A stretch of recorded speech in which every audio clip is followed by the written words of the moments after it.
The hurricane had been the strongest in 50 years. Category 5 winds, 20-foot storm surge, entire neighborhoods swept away in minutes.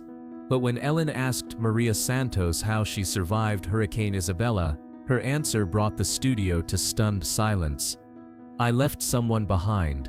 Maria Santos, 36, sat in the interview chair wearing the haunted expression of someone who had witnessed the unthinkable. 2 years had passed since Hurricane Isabella devastated the Gulf Coast, but the guilt in her eyes suggested the storm was still raging inside her. She had been invited to Ellen's show as a hurricane hero, someone who had saved lives during the disaster. The Ellen DeGeneres Show was featuring survivors during their Courage in Crisis Week, celebrating people who had shown extraordinary bravery during natural disasters. Maria's story had caught producers' attention because she had rescued her entire family from the flooding, carrying her disabled mother and 2 young children to safety while her neighborhood disappeared under the storm surge. Local news had called her a hero. The mayor had given her a medal, but Maria knew the truth was more complicated than any news story could capture. What the producers didn't know was that Maria's heroic story contained a devastating secret. In the chaos of that night, faced with an impossible choice between saving her family or risking everyone to help a neighbor, she had made a decision that saved 4 lives, but cost 1. For 2 years, she had carried the weight of knowing that her survival, and her family's survival, had come at the expense of an elderly woman who had been like a grandmother to her children. The official reports called her a hero, but Maria felt like a fraud. She had organized her neighbors, helped evacuate families, and shown remarkable leadership during the crisis. Every interview she gave, every award she received, felt like a lie, because she knew what she had done, or rather what she hadn't done. "Maria," Ellen began gently, "Hurricane Isabella was devastating. Tell us what that night was like." Maria's hands trembled slightly as she spoke. It was chaos. The water rose so fast, nobody was prepared for how quickly everything changed. The weather service said we had hours, but we had minutes. Ellen nodded sympathetically. "I can't imagine the fear. How did you manage to keep your family safe?" "We had about 10 minutes, Maria said quietly. 10 minutes between when I realized we had to leave and when the water reached the 2nd floor of our house." Ellen felt the urgency in Maria's voice. "That's not much time to evacuate a disabled person and 2 children." "It wasn't enough time," Maria said, her voice breaking slightly. "It wasn't enough time to save everyone." Ellen sensed there was more to the story. "Maria, you saved your mother, your 2 children, and several neighbors. That's incredible." "I saved some people," Maria said carefully, "but not everyone. Not the person who mattered most." The studio fell quiet as Ellen realized they were approaching something painful. "What do you mean?" Maria looked down at her hands, which were shaking now. "My neighbor, Mrs. Patterson. She lived next door to us for 15 years. She was 78 years old, lived alone since her husband died." "What happened to Mrs. Patterson?" "I left her behind," Maria whispered, the words barely audible. Ellen felt her chest tighten. "Maria, what do you mean?" Maria took a shaky breath, looking up at Ellen with eyes full of tears. "When the water started rising, I had to choose. I could save my family, or I could try to save everyone and risk losing them all." Ellen realized Maria was describing an impossible situation. "Tell us exactly what happened that night." "The storm surge hit faster than anyone predicted," Maria explained. "I was getting my disabled mother into our small boat. She can't walk, she's in a wheelchair. My kids were terrified, crying, clinging to me. My son is only 8, my daughter is 6. And Mrs. Patterson? She was at her window, calling for help," Maria said, tears beginning to flow freely. "She was banging on the glass, and I could see the water was already up to her waist. Her house was flooding faster than ours because it's lower." Ellen felt the weight of Maria's impossible choice building. "So you had to make a decision in that moment." "I had seconds," Maria said desperately. "Seconds to decide between definitely saving my family or risking all of us for someone I might not be able to reach in time." "What went through your mind?" "I thought about my children. Maria said.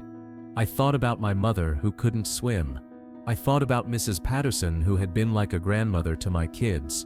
And I realized I couldn't save everyone. Ellen was quiet for a moment, feeling the weight of the moment. That must have been the hardest decision of your life. It wasn't really a decision, Maria said. It was instinct, survival instinct. A mother's instinct to protect her children first. What happened to Mrs. Patterson? Maria's voice broke completely. She drowned. They found her body 3 days later in her living room. She never made it out of her house. The studio was completely silent. Even the camera operators had stopped moving. Ellen felt tears forming in her own eyes. Maria, you've been living with this for 2 years. Every day, Maria said. Every single day I wake up and think about that choice. I wonder if I was stronger, if I was braver, if I was a better person. Could I have saved her too? Ellen felt the crushing weight of survivor's guilt radiating from Maria. Have you been able to talk to anyone about this? Who do I talk to? Maria asked, her voice rising with emotion. Everyone calls me a hero for saving my family. The mayor gave me an award. The news interviewed me. How do I tell them I let an innocent woman die? Ellen realized Maria had been carrying this enormous burden completely alone. But Maria, you saved 4 people, your mother, your children, yourself. By sacrificing one, Maria replied firmly. Mrs. Patterson died because I chose not to risk my family's lives for hers. Every news story about my heroism is built on her death. Ellen felt the moral complexity of Maria's situation. Do you think you made the wrong choice? Maria was quiet for a long time, staring at her hands. I don't know. I know I couldn't have saved everyone. The boat was small, the current was strong, the water was rising every second. But I'll never know if I could have saved her too. What do you think Mrs. Patterson would say about your choice? I think she would have told me to save my family, Maria said, but that doesn't make the guilt go away. She died alone, terrified, calling for help that never came. Ellen realized this wasn't about right or wrong choices. It was about impossible choices with no good answers. Maria, have you had any contact with Mrs. Patterson's family? No, Maria said, shaking her head. How do I face them? How do I look her daughter in the eye and explain that I chose my family over her mother? How do I tell them I heard her calling for help and sailed away? Ellen made a decision that felt both necessary and terrifying. Maria, Mrs. Patterson's daughter and son-in-law are here today. Maria's face went completely white. She gripped the arms of her chair. What? Ellen, no. I can't face them. I can't do this. They know about that night, Ellen said gently. They know about the choice you had to make. They asked to meet you. Why would they want to meet me? Maria asked, panic rising in her voice. I let their mother die. I'm the reason she's dead. Ellen gestured toward the wings. Jennifer and David Patterson. They wanted to meet the woman their mother talked about all the time. Jennifer Patterson, 52, and her husband David, 55, emerged from backstage. Their faces showed grief, but also something Maria didn't expect, compassion and understanding. Maria stood up as they approached, her whole body trembling. I'm so sorry. I'm so sorry. I couldn't save her. I'm sorry. I chose my family over your mother. Jennifer surprised everyone, including Ellen, by immediately embracing Maria. We know what happened that night. We know you tried to save people. Maria broke down completely in Jennifer's arms. I could hear her calling for help. I could see her at the window, but I chose to save my family instead of trying to reach her. David spoke quietly, his voice thick with emotion. Maria, we've seen the weather reports from that night. We've talked to other survivors. We know how fast the water rose. You had minutes, not hours. But I could have tried, Maria sobbed. I could have risked it. And you all could have died, Jennifer said firmly, still holding Maria. My mother would never have wanted that. She loved children more than anything in the world. Ellen watched this extraordinary exchange of grief and forgiveness unfold. Jennifer, how do you feel about meeting Maria? Grateful, Jennifer said. finally releasing Maria but keeping her hands on her shoulders. For 2 years, we've wondered about that night. We've wondered about the neighbor Mom always talked about. Maria looked up with surprise. She talked about us? Constantly, David confirmed. She mentioned Maria and her family in every phone call. She loved watching your children play in the yard. She worried about your mother's health. She baked cookies for your kids every week. She cared about your family deeply, Jennifer added. And knowing my mother the way I do, she would have told you to save your family first. Maria was struggling to process this information, but she died alone. She died scared and alone, because of my choice. She died knowing that the children she loved were safe, Jennifer said. She died in a neighborhood where mothers protected their children. That would have mattered to her. Ellen felt the power of what was happening between these families. Maria, how does it feel to hear this? Confusing, Maria said honestly.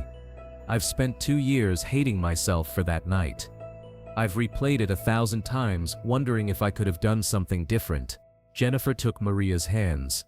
We need you to stop hating yourself for surviving. How can I do that? Because Mom loved your children like they were her own grandchildren, David explained. She never had grandchildren of her own. Watching your kids play in the yard, hearing their laughter, was one of her greatest joys in her final years. If you had died trying to save her, she would have lost the family she considered her own. Jennifer continued.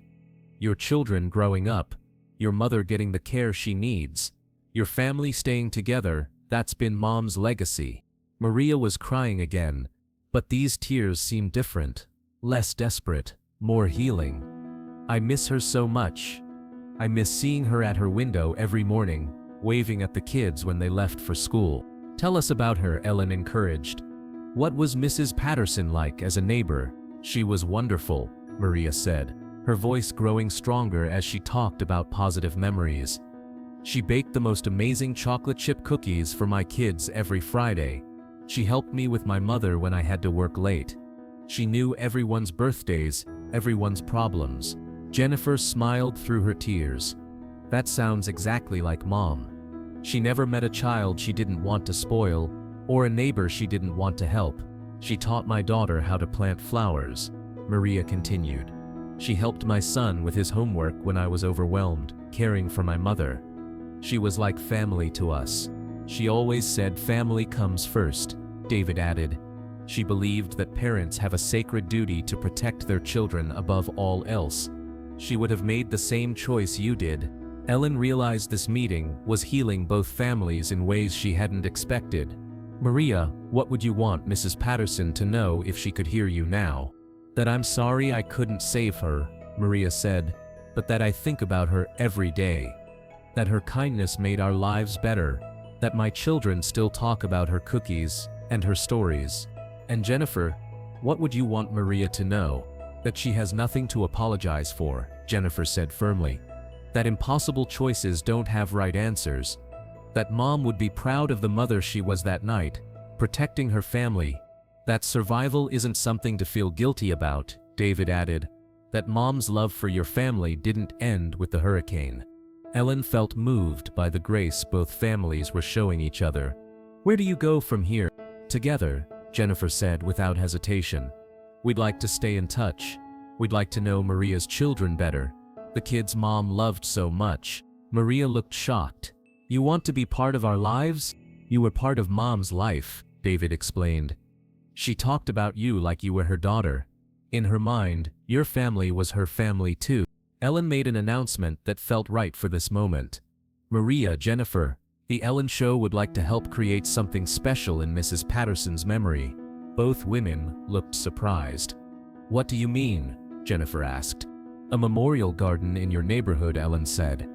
With a playground for children and a community space where neighbors can gather. Something that honors Mrs. Patterson's love for children and community. Maria and Jennifer looked at each other, tears flowing again, but nodding together. Mom would absolutely love that, Jennifer said. She always said the neighborhood needed a safe place for children to play together, Maria added. The episode aired 3 months later and generated an unprecedented response. Thousands of disaster survivors wrote to share their own stories of impossible choices, survivors' guilt, and the moral complexity of emergency situations. Many thanked Maria for speaking honestly about the weight of survival. The memorial garden was built 6 months later, with both families working side by side on the design. A plaque dedicated to Mrs. Patterson read, "In memory of Eleanor Patterson, who loved children and understood that families protect each other." Maria returned to Ellen's show a year later, this time with her children and Jennifer's family. The transformation was remarkable. The guilt that had consumed her had been replaced by purpose and healing. "How are you doing now?" Ellen asked. "Better," Maria said. "I still miss Mrs. Patterson every day, but I've learned that honoring her memory means living fully, not punishing myself for surviving." Ellen kept a photo from that follow-up show. Maria's children playing with Jennifer at the new memorial garden, all of them laughing together around the flowers Mrs. Patterson would have loved. It reminded her that sometimes the most beautiful healing happens when people choose love over blame, understanding over judgment. Because Maria learned that surviving tragedy doesn't require carrying guilt forever. Sometimes the most loving thing you can do is forgive yourself for being human, for making impossible choices with incomplete information, so you can honor the memory of those lost by living a life worthy of their love.